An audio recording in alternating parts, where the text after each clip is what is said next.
Sega. Sega Genesis Mini has been officially announced by Sega. This is, I believe, the first official Sega Mini. I know there's one that came out last year was made by somebody else. I guess. Yeah, that was trash. Yeah, and so this one's coming out with 40 games. I believe it was $79, and one was 79 or 69, depending on how many controls you get. 40 games packed in. They announced, I think it was 10 of them so far. Different games for different regions: Japan, Europe, and America. What's your thoughts on this? And do we even need it? Definitely do not need it, and I'm gonna tell you why. Because they just released the Sega Mega Collection on the PS4 and Xbox. Actually, They're constantly releasing collections.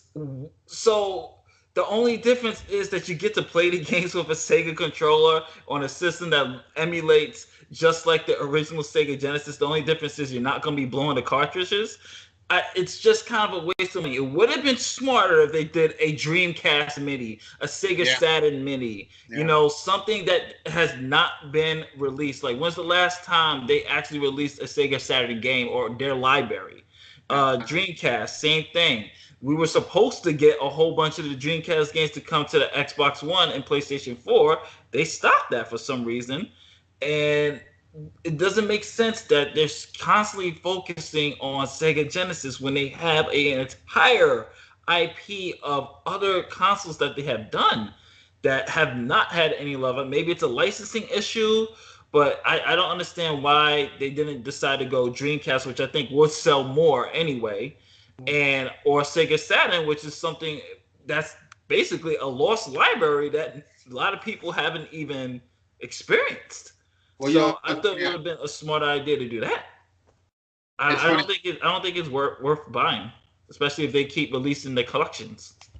Yeah, no, I actually agree. I mean, they released a collection for 360 and the PS3, and that was a really good collection. I forget how many games was on it, but it pretty much had every game that I wanted, except for like a couple maybe. But it was so good, and then I played the hell out of that. And honestly, I still have it, and I'm good,